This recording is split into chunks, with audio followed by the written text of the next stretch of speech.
Two crashes, two wire strikes, hours apart. The NTSB has released the prelim reports on the two Cessna 180s. Let's go over them on taking off.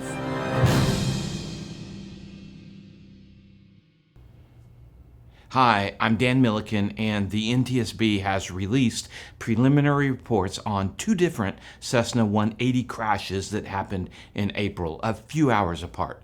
One in Nebraska, the other in Illinois. Before we get to the details, I want to say that in a matter of hours, 7 people died and multiple families devastated. While I don't know any of the 7, I do have several friends who know some of these people, and their heartbreak and pain is real. There is so much we can all take away from these two events, and this report is on what we do know from the NTSB and the ADSB data. I'm not going to guess as to what happened. To start off, let's talk about the Cessna 180, the aircraft in both of these crashes. Cessna built the 180 Skywagon from 1953 to 1981, and it's a fixed gear tail wheel design accommodating 4 people or even 6 in some configurations. It was built to offer a little bigger airplane than the Cessna 170 and became extremely popular for the backcountry or bush flying community. And for those non-pilots out there, the tailwheel airplane offers bigger clearance of the prop to the ground, and most of the 180s have large bush tires on them to absorb landings on rougher terrain. All right, let's get to the NTSB reports. The first one occurred in Fremont, Nebraska, a 1954 Skywagon, one of the very early models, and the pilot was a much loved and respected figure in the backcountry community. Dan Williams was a seasoned, experienced bush and ag pilot, and he had recently gotten married. On April 28, 2025, about 8:11 p.m. local time, 6 minutes into the flight, Dan and his 2 passengers were fatally injured. Dan and his wife, Katie, had landed in Fremont after flying from Moundridge, Kansas, and a couple of friends had come to the airport to pick them up. Dan and 2 of the friends decided to take a quick flight. Katie stayed behind and suggested to Dan that he not fly the river because it was getting dark.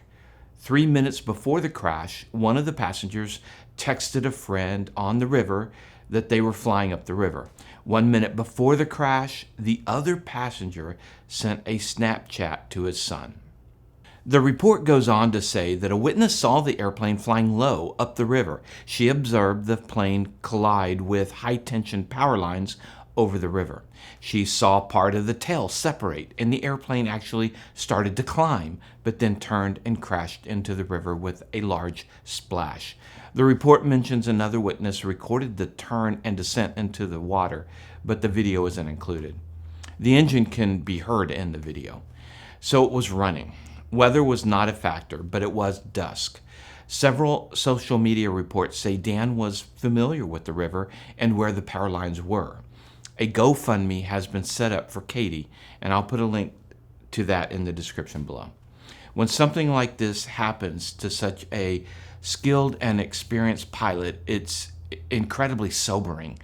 If it can happen to such a great pilot, it can certainly happen to the rest of us. It's a reminder to me of the quote I use to close each of these reports: superior judgment trumps superior skill, because I'm very much aware of the times I've made poor judgment calls, and good skills aren't always going to get me out of that situation. That quote is for me first, and hopefully the rest of you can profit as well. The other crash happened that very next morning. This one was a 1964 Skywagon and had 4 occupants, all suffering fatal injuries. All 4 were from Menominee, Wisconsin. 2 hours earlier, the plane had flown from Muhlenberg County Airport in Kentucky, an airport I've landed quite a few times when flying cross-country to the East Coast, before continuing on to John C. Toone Airport in Nashville, Tennessee. On the day of the accident, the pilot flew back to Muhlenberg County to retrieve a purse left behind by one of the passengers. Then they took off and headed towards Mattoon, Illinois. A witness working on a roof heard an airplane overhead, and he described the sound as unusually low and similar to a crop duster.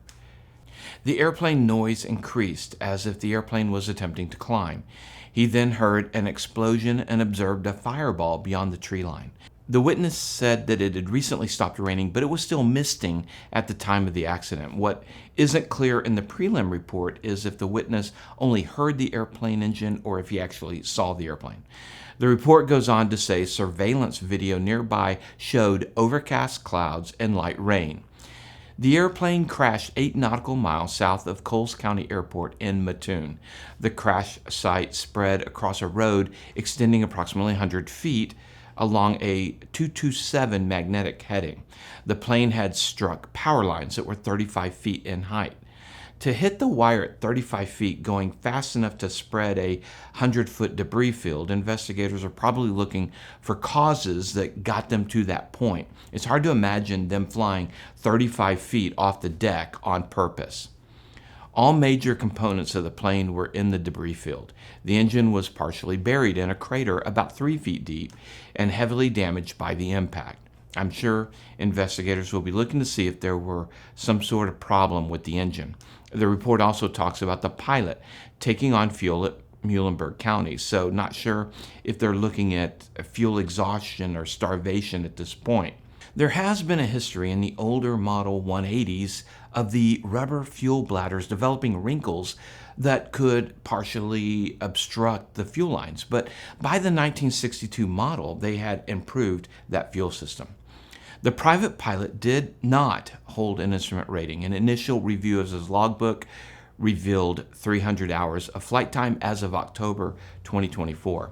And this is just inside the range for what the aviation community refers to as the killing zone, based on the book by Paul A. Craig, who postulates that new pilots from 50 to around 350 hours have pitfalls where they go from a student pilot mentality to the pilot in command.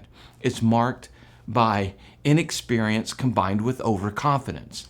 And most pilots, myself included, fall prey to this potentially deadly combination. Even if this wasn't the case here, I highly recommend this book.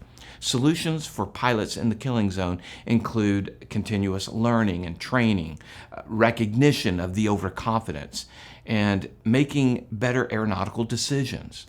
Many recommend flying with another pilot when you're in this killing zone of experience, and that's not a bad idea. Okay, before we go over the weather in the report, let me do a quick explanation of some aviation weather rules. If you're a pilot, consider this a review. You might think this was a classic case of scud running. For non-pilots, this is a term used to describe flying just under the layer of clouds. So you've got clouds, you fly just under them.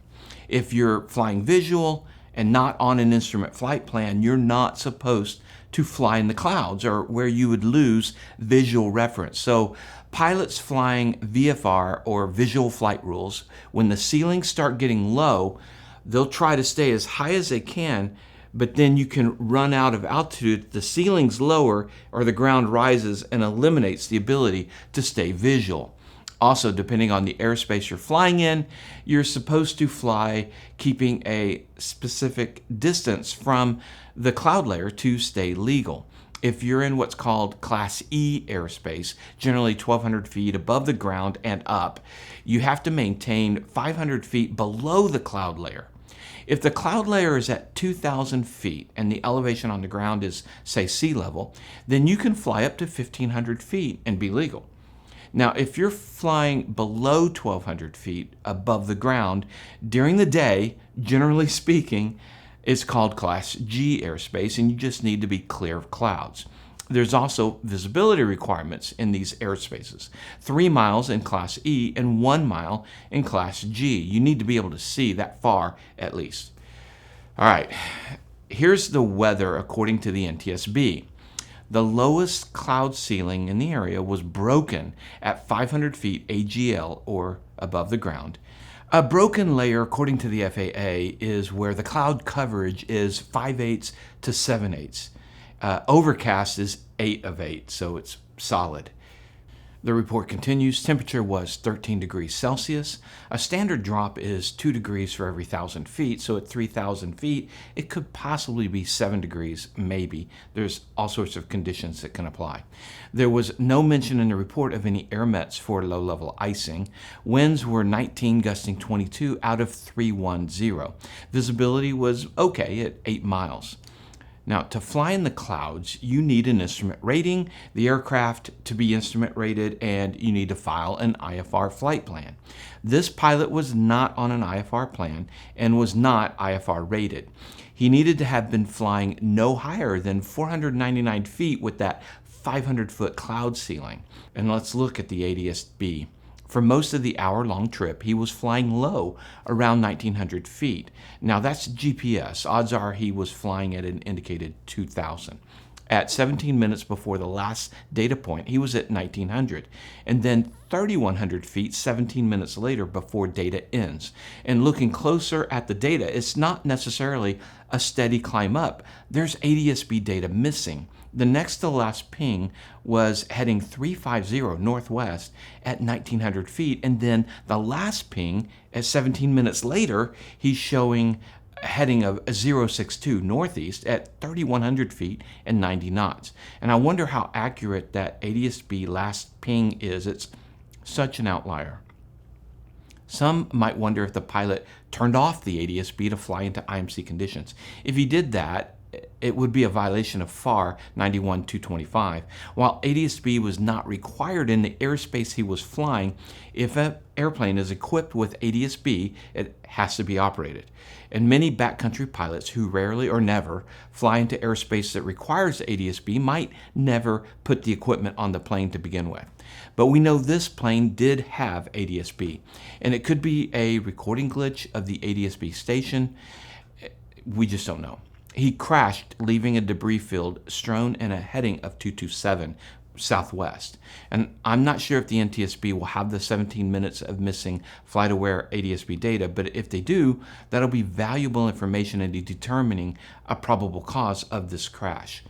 Also, you see the radar on the ADSB. The green doesn't show clouds for those thinking maybe he'd gotten through all the weather. The green and the yellow and orange and red when it gets really heavy show precipitation, not clouds. The cameras near the crash showed low ceilings and the witness saying that the rain had stopped. And the ADSB radar depiction doesn't mean that that's what it was at the time of the crash. Notice that overlay doesn't change from the hour before when they took off. So don't go by the radar of the weather on the ADSB map. What's interesting in the NTSB Prelim report is that sometimes they telegraph what they're looking at. They mentioned his refueling, so they're looking at that. They mentioned his lack of IFR rating, so they're looking at that. They don't call out temperature except in the weather data, so I don't know that they're really looking at that.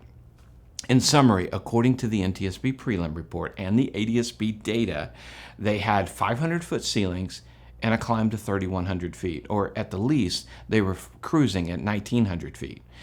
With fatal crashes, the NTSB takes longer to get the final reports out, usually over a year. And what I can take away now that makes me a better pilot and a better person, in the first tragedy, no matter my skill level, no matter my experience, to not take anything for granted.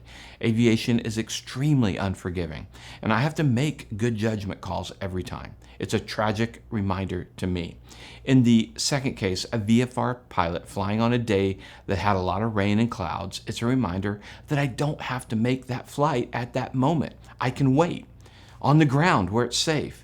Because my flying is almost always for business, there's a higher pressure that I have to get there.